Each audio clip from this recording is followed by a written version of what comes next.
Hello, everyone, and welcome to the very first of what I hope will be many episodes of Positively Gaming, the podcast. It's all about the board gaming hobby and the people who are a part of it. Now, I'm Mitchell Whitfield. I'm joined by my co-host, the incredibly talented, the man behind Stonemeyer Games, fantastic guy and fantastic hair. I always mention your hair. I don't know why. It's Jamey Stegmeyer. He's like, Jamey, why do I always mention your hair? It's such great hair. I can't help it. Thank you, Mitchell. It's so different for me. I know that we're recording this in two different ways, but it's so different for me for someone else to speak first, and I kind of like that. Thank you for that introduction. Well, you know what? First of all, we talked. You're very welcome. There'll be more of those. I'll try and surprise you every week with a different introduction. For as long as we do this, right? We've talked about doing this for a long time. Jamey was gracious enough to have me on his YouTube channel multiple times. Jamey's also been on my radio show on Sirius XM, and we worked really well together. We always had a fun time. Said, wouldn't it be great if we fill in the blanks, did a podcast about gaming, and I think Jamey came down to not the want or the fact that we both thought it would be fun and great and enjoyable, but it came down to sustainability. How are we going to do this in a way that matches your schedule? I have no ego here. Your schedule is much busier running a company, designing more than half the games for that company. And also, oh, by the way, developing all the other games and publishing. So I know you're busy. So we had to come up with a format that would actually work for both of us to do this. And I think you came up with a good idea for how we should format the show, and I kind of liked it. So would you like to share with our listeners the format you came up with? Well, yeah, one thing I've learned about talking to you about games, Mitchell, is that whenever we do that, whenever we talk about it, I walk away even more excited about games than I was before. And I'm already always just walking around excited about games. And so the idea that we're going to test out here is that you and I each have a topic today, something related to tabletop games, most likely tabletop games that we are excited about. I don't know your topic. You don't know my topic. We're going to share what we're excited about right now and then discuss it with the other person and just see where it goes. I think that works really well. And when you proposed that to me, I thought it was a great idea for two reasons. Number one, it sort of made it more spontaneous when we did this together. It cut down on the prep time because we knew what we were going to talk about. We could prepare that. We didn't know what the other person was going to talk about. And we're also trying to keep these episodes around 20 minutes, not because we're lazy, but because we want to keep. We're incredibly lazy men. We don't like doing stuff. We wanted to keep things fresh. We wanted to keep things moving. And we wanted it to be digestible bits and bites that people can consume. Hey, I have 20 minutes. I'm going to sit down. Let me listen to Jamey and Mitchell and Positively Gaming. Those guys are awesome. I'm just putting in what I think will happen. So, before we get started, Jamey and I both share a love. We're a little bit foodies and fans of sweets. What is your sweet of the day? Because we can't go far without mentioning your sweet of the day. Or do you have one yet? Oh, of course I have one. Yeah. I was like, you idiot. Of course I do. What a dumb question. Go ahead. Tell me.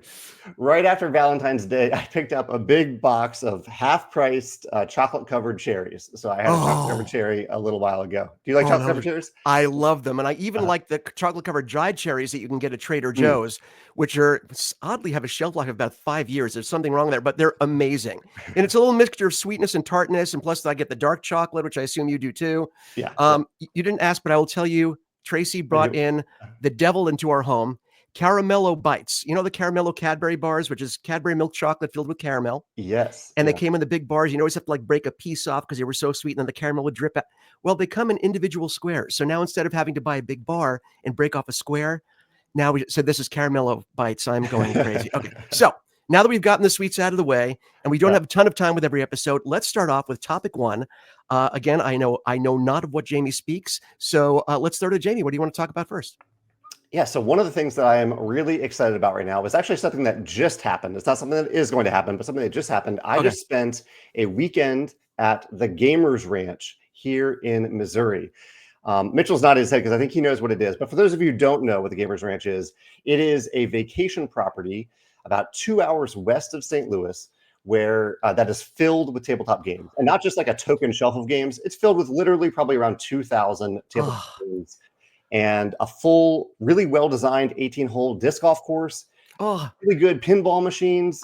There's computer games if someone just wants to chill. It's like Fantasyland. It's Fantasyland. Yeah, it's incredible. It is incredible. There's even in fact, I brought miniatures to paint for the Clank Legacy game that I'm playing right now. And we didn't even have time to do that because they have a whole miniatures painting station there. It's an incredible property. And so I wanted to share maybe a little bit of my excitement about how that weekend went and just to see if Mitchell had any thoughts about some of the things that we played while we were there. Oh, I guess, that's yeah. I'm so you know what? I Yeah. fantasize. I mean, I don't want to jump into your section, but I fantasized years ago, like if I could have my own business, I've been a film and TV actor for years, and you always think like, oh, if I had my own business, I would love to have like a board game bed and breakfast. That was like my Mhm. fantasy, like where people, and I think people would show. I wish we had something like what you're talking about here because I would go there just for a day trip, let alone for Yeah. a. So tell me what happened. Yes, well, it was a little bit more than a bed and breakfast because I invited 25 friends to Oh my join me for this, gosh. and so it was a big group of us who were there to play many different games together, many different types of games too, all day long. We ate some good food as well, a lot of good food, a lot of good cooks. Um, I'm going to rattle off some of the games that I played. Okay. The question that I'm going to throw to you after I rattle these off, and maybe I'll speak a little bit about them, is I want Sure. to know if you knew that you had a full, let's say, 2 plus days to just Okay. play games with some of your favorite people. What games that you think that you get to the table at Wow. in this place like this? Okay. The games that I played that I'll rattle off. I Sure. played disc golf twice. I Okay. played the Gang, one of my favorite games from last year, cooperative Okay. poker game. I played Ethnos Second Edition. I played Survivor: The Tribe Has Spoken. I love the game show Survivor, I know you and do. there's a new game that came out from the folks that make Exploding Kittens. We played it. It was actually a lot of fun. Oh, wow. Um, Fellowship of the Ring trick taking game. I won't Yes. even read all of them. I'll jump. And well, actually, one of my favorite things is that I went to some old favorites like Lords of Waterdeep and Orleans and Terraforming Mars, games that I haven't played in a little while. Right. Got those to the table.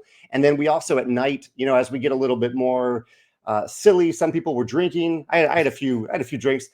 We were playing kind of some sillier party games like So Clover. We played a trivia game called You Must Be an Idiot, which is a trivia game Wow. with a traitor, which I thought was a neat twist. So That's a great. variety of like silly games, older games, new games, just a great, amazing mix of games. That is amazing. And I love that you Yeah, played a mix of games. It's funny. And when you yeah, hear what my topic is afterward, we go on to my topic, mhm, there's definitely some crossover here. okay. There's definitely going to be some crossover in terms of like, what we're talking about. And so did you find yourself immediately gravitating toward, I'm here. I want to play something new. Now's an opportunity to try this game. I haven't played this yet. Or, I'm with 25 people. Let me just share this stuff that I know is going to be comfort food fun. We're just gonna have a great time. Or did you have like a balance of each? How did you feel like going there? Did you feel like an equal balance of both? I like the way that you asked that because usually when I go to one gaming convention a year, really. We host a little one for some of our games, but the main one I go to is called Geekway to the West in St. Louis. So when I go to it with the idea that I want to primarily really only play new to me games. It's a time for me Okay. to play new to me games with a lot of other people. They don't have to be new games, but new to me games. Right. But the Gamers Ranch, I kind of went into it, especially this year, thinking I just want to play games that I love, games that maybe I don't get to the table nearly enough. Some of them might be new. Like I played a few new games, but for the most part, I'm looking over at my list. These are games that I already know that I love, that either I want to play, or if someone says to me, "Hey, I'm eyeing at someone." In fact, Orleans, that was not on my list to play, but someone Right. said that they'd never played it. And the thing that we do to actually enable this, that I figured out last year, is that at the very beginning, on the first day when people start to arrive, I put out some sticky notes, and people go around and write their name on a sticky note and put it on the games that they want to play. And over the Okay. course of usually that first day, those sticky notes fill up with names. So whenever you finish a game and you're Oh, like, oh, that's what do I play smart. next? You might look around to see who is not in a game yet, and you might look at some sticky notes that have your name and their name on them, and you can immediately find someone to play a game with. It's actually, the system works surprisingly well. I wish it could work at a game convention, but probably too big. No, Yeah, that's a great idea. And also, like at a glance, if you wanted, let's say, okay, I want to involve the most amount of people right away. What is the one that most people agree on? Let's try to get at the table. And the one that's like glowing in yellow, depending on your preference of sticky pad. yeah, Yeah, that's really, really smart. I wouldn't have thought, you know what? Forget about this. Forget about the whole I'm a designer. Forget about that. You should be organizing these conventions. They go a lot smoother with you at the helm. I can tell you that. yeah. But that's fantastic. Did you have any? Because sometimes even when you play a game that you've played for a long time, you can have, especially depending on the group that you're playing with, as we know from different people and different game nights, you can have a Yeah. completely different experience. Was there any game that you've played before that was like, wow, that was sort of a fresh experience, even though I know I've played that game a bunch of times because of this group at this moment, it was different. It was really different and surprising. Did you have any of those moments? I'm looking at my list here to see if there were any moments like that. There was one. Yes, Okay. I mentioned these old favorites. One that I didn't mention is a game called Power Grid. Have you ever played Oh Power yeah. Grid? Yeah. I've Yeah, seen Power Grid.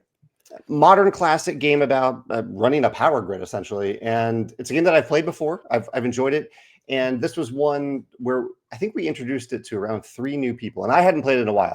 In fact, most of the people had played it a long time ago, but hadn't played it in a long time. And Okay.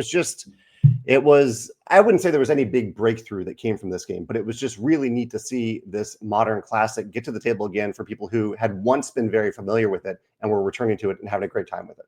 I love that. That's great. Yeah, I'm very jealous. I'm not a jealous person by nature, but I always, whenever I get a new game in, um, I have such excitement for that game and the excitement of not just me experiencing, but experiencing it with my friends, with my family, people that I love and that I love to sit down with. And sometimes I know in my head, well, I'm not going to be able to table this right away because, as I told you, I'm in the middle of like finishing 2 campaign games, campaign games are wonderful, but by their very nature, they demand your attention over a period of several months, sometimes a full year.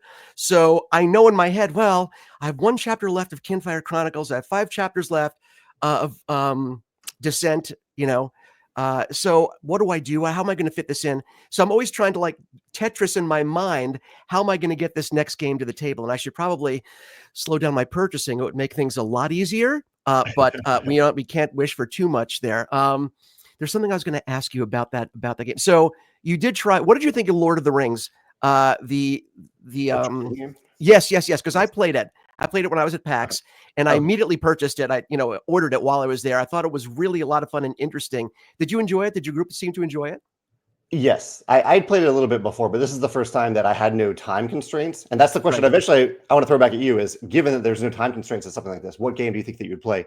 But it was nice that we played, I think both times we played around 5 or 6 missions. So I got up to around 10 or 11. And I thought it was really clever. I enjoyed the game The Crew, which is a cooperative trick-taking game. But there's something about the way that the Lord of the Rings trick-taking game does it, where each player ends up with a character that they select after they see their hand of cards. And your goal is on that character. There's something thematic and streamlined about that. And oftentimes you have a little special ability on that character too. I really like that. It's such a good format that I honestly wouldn't mind seeing it applied to other books as well. Oh, wow. Okay. I think it could work for other books, but yeah, I had a blast with it. Have you played all the way through, or have you just dabbled in it? No, I just dabbled because they were giving, when they do a demo at a convention, they try and keep it, short, especially for a game that's super popular, that's about to come out, that people are excited to try. They try and shuffle you out. No card pun intended. But, I think I played a couple of rounds and then they moved us on. And I was just so taken by it. Oh, there's an insect in here. I was so taken by it. And also the presentation. I love the way it looks in the box. The cards are beautiful. So everything, me, I'm a sucker for, production quality. And I just loved everything about it. So you would put out there, if I had something like this, yes, what would I? Yeah, unlimited amount of time with a lot of games that aren't yours. Let's say that. I mean, you can bring games to the Gamers Ranch, but there's so many games already there, and you're with 10 to 15 of your favorite people to play games with. How would you spend that time? What games is there anything that you would prioritize, or any types of games that you'd prioritize? Well, unfortunately, obviously, again, by the nature of what they are, some of my favorite, legacy or, chapter-based games, I couldn't do because, you wouldn't want to play a part of, and then, you lose that same group that had that same energy and that same fun with. What comes to mind? It's a little weird because this is a game that scares the what out of me in terms of thinking about it. Because like you, I tend to gravitate more towards the medium weight than the heavier weight games. But I would love to try. My brother plays it once a year with a group of people, and he plays it all day. I think you might know where I'm going with this. Yeah. I've never played Twilight Imperium, and there's something about it. I know, like a game of that weight and that intimidating size and look and scope, it just is something that I normally go, oh, that's great for you. Have a great time spending your 8 hours. I would love to try. And I think the ranch that you're describing would be almost the perfect setting, because some of what keeps us away from games that are too big and too long is also the guilt of, I'm taking up a whole day, my family's here. But if you're at a dedicated space where you're just there to do that, that seems like the perfect storm where you get a bunch of people. Does it support up to 6 or 8 people? I've never played. So at least one thing I would have to do, even if it meant like waking up super early and taking an early 6 hours where everyone else was sleeping, I don't care. I'd have to try. That would be at the top of my list. What else? That. Yeah. I've wanted to try. Downforce is something that you brought me back to, because I haven't had a chance to try it, and I play Heat, and I love Heat. It's like, that'll probably be my driving game. Then I saw your 10 top games.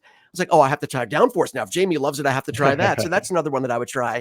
I'm gonna have to think a lot about that. But the first thing that came to mind when you brought that up was Twilight Imperium, just because it would be the perfect opportunity to do something that I would normally never do at home or have probably the time to do, but I would find a way to make it work there.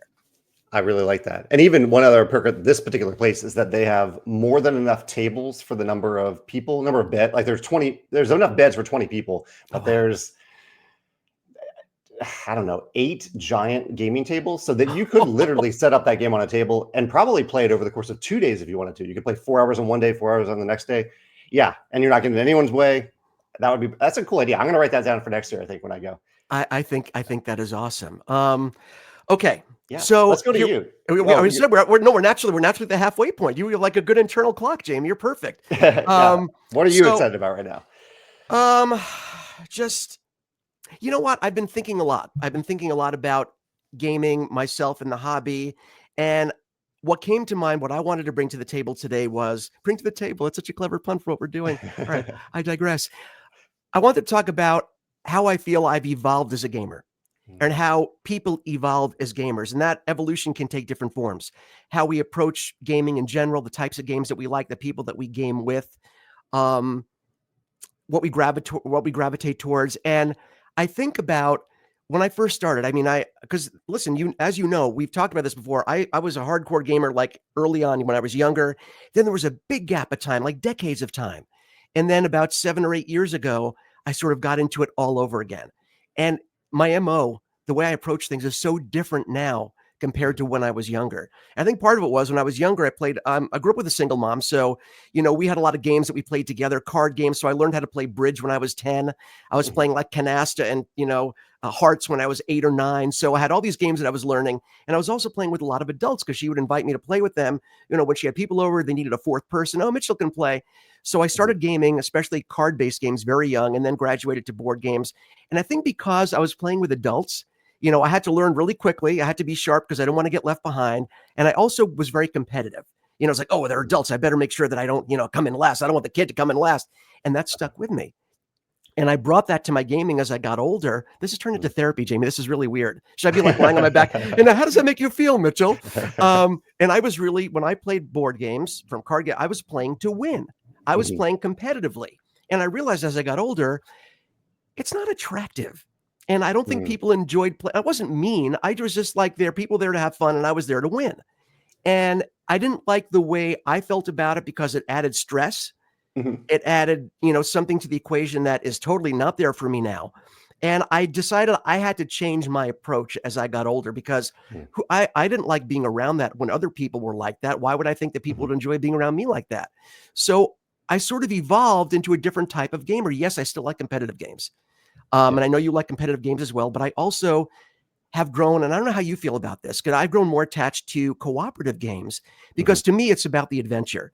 It's about sitting down at the table with people, having that social time, and with cooperative games, having that common goal, figuring out a way to solve the puzzle together. Not that I don't enjoy competitive games. I just really enjoy that time with my friends. I cherish it a lot more now, probably because I realize that time is the most precious resource. There's no one's making more of it, and you better use it well. And I started to think about you, and I'm going to throw this to you now, because when you were coming up, when you were in college, you were pretty hardcore into poker, which is so interesting to me, because when I think of poker players, I think of hardcore, aggressive, alpha, so a lot of poker players are very much like that. And that to me is not my vision of you as a person or a gamer. So do you feel, was it like that for you with poker, and how did it evolve into everything else? Yeah, for years, it was right after college. Oh, actually, no, you're right. It was during college that we started playing poker. And for a long time, I hosted a weekly game night that was just a poker night where everyone brought $10 for the buy-in. Okay. And so an amount of money that could add up if you won for the night, because you could walk away with $100. But for $10 to lose $10 is not that big of a deal. And there's one point where you could have bought back in, but it was a little bit of money, because I don't think you really even can play poker without the money. The money is meaningful in a game of poker, right? But I think, and I see what you're saying there, but there was an aspect of, especially I was the host, and so I wanted everyone to have a good time. Yeah, I was okay with losing if everyone had a good time, and I didn't want to hurt my friend. I didn't want to hurt my friendships or my friends. I wanted to walk away from it. And everyone, I think, kind of went into with that attitude too, where it was fun to win. It's fun to get pocket aces and see what you can do with it. It's fun to Right. bluff someone. And there's money behind us. So there's that extra little edge to it. But I think we all, for the most part, prioritize friendships. And even every now and then, there probably was someone that came in for a game or two that didn't prioritize that. They had a different objective, Right. and they didn't end up coming back. Either they didn't get invited back, or it wasn't a good fit. Did Right. you find with your competitive games? I love that you found cooperative games, but did you find that was there a specific moment where you played a specific game and you're like, oh, this isn't the person I want to be, or was it a slower realization? I think it was a slower realization. I think it was the more I played, the more I realized I had more fun when everyone else was having more fun. Yeah. And everyone is having fun when there's not one person just trying to be, a rule stickler and this, not that we don't follow rules. I mean, board games have rules. I mean, you've designed many of them that have a lot of rules, so you know that they're rules. So I think it was a slow burn for me. There wasn't an Mhm. incident or a blow up where I was like, oh, I just might have lost a friend. I don't think I should do that anymore. I think I painted like more of a negative picture of myself than I meant to, but Yeah. I think it was an overtime realization. And Mhm. I think, and even when I play competitive games now, if I don't win, my metric for a good game, and I've said this, I think we've done videos where I've talked about this. Yeah. My metric of a great game, and I put viticulture as one of the top in terms of this type of game. I have so much fun. It's so interesting and enveloping and fun. I don't care how I do in the game. That doesn't mean I don't try. It means I genuinely don't care. It's like, oh, did you win? I don't think so. Did you have fun? Best time ever. And that to me Uh-huh. is the metric of a great game, where the Yeah. experience overwhelms the need to find your place in the standings.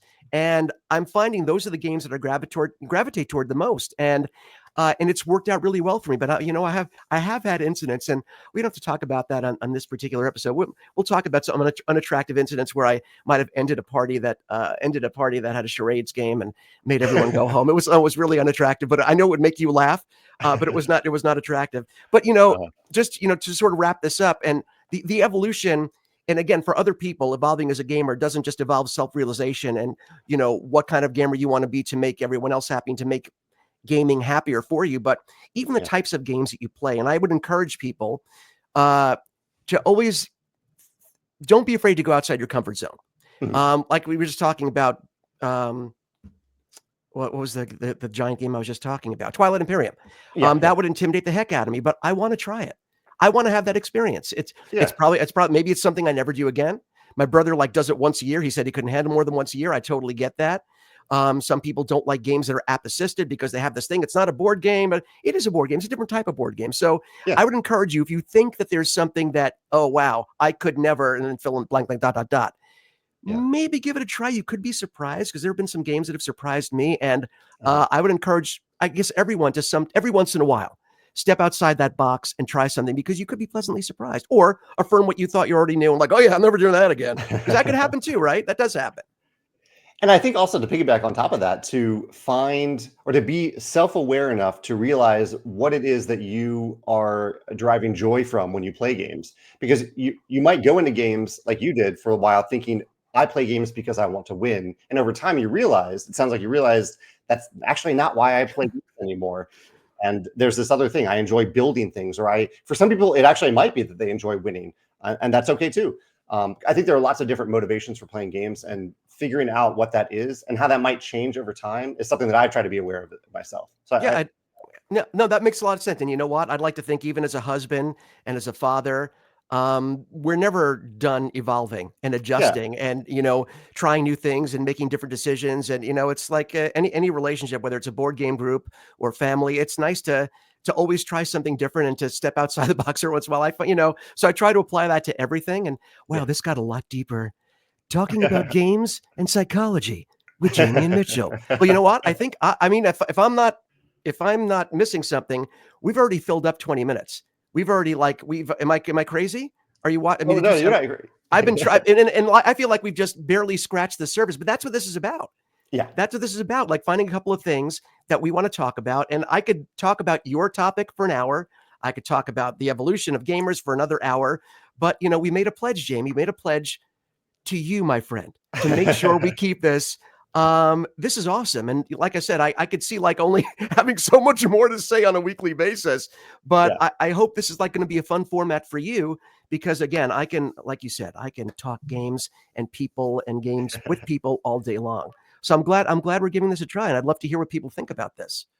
Yeah, I'm glad you segued into that because I think one of the fun things about this format is that we also get to hear what other people think. And I would love to hear anyone listening or watching this. I'd love to hear if you had a whole weekend to just play games with your favorite people and you had a whole library of games to choose from, what you would focus on, what you would get to the table, either specifically or in general.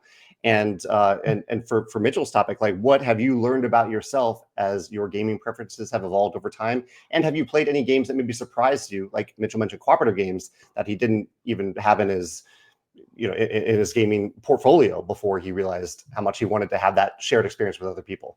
So I'd love to hear about that in the comments if anyone has any thoughts. I would too. And you know what? As we evolve as a Mhm. podcast, we already have the website that I started going. We can able, people can always email in questions, and that's a great way too. Or on the YouTube channel, where if you're watching this on YouTube, feel free to comment on what Jamey was talking about, or if there's stuff that you'd like us to talk about, because sometimes it's Yeah. nice to sort of have an input in how this. We'd like you to have input in how this podcast grows. So if you have topics you want us to talk about, and one person will know and the other person will never know, because that's the rule. But Jamey, thank you for doing this. Thanks, Mitchell. Again, this has been Positively Gaming, our very first episode. Again, as I hope one of many, and we will see you on the next episode. Sounds great. Take care.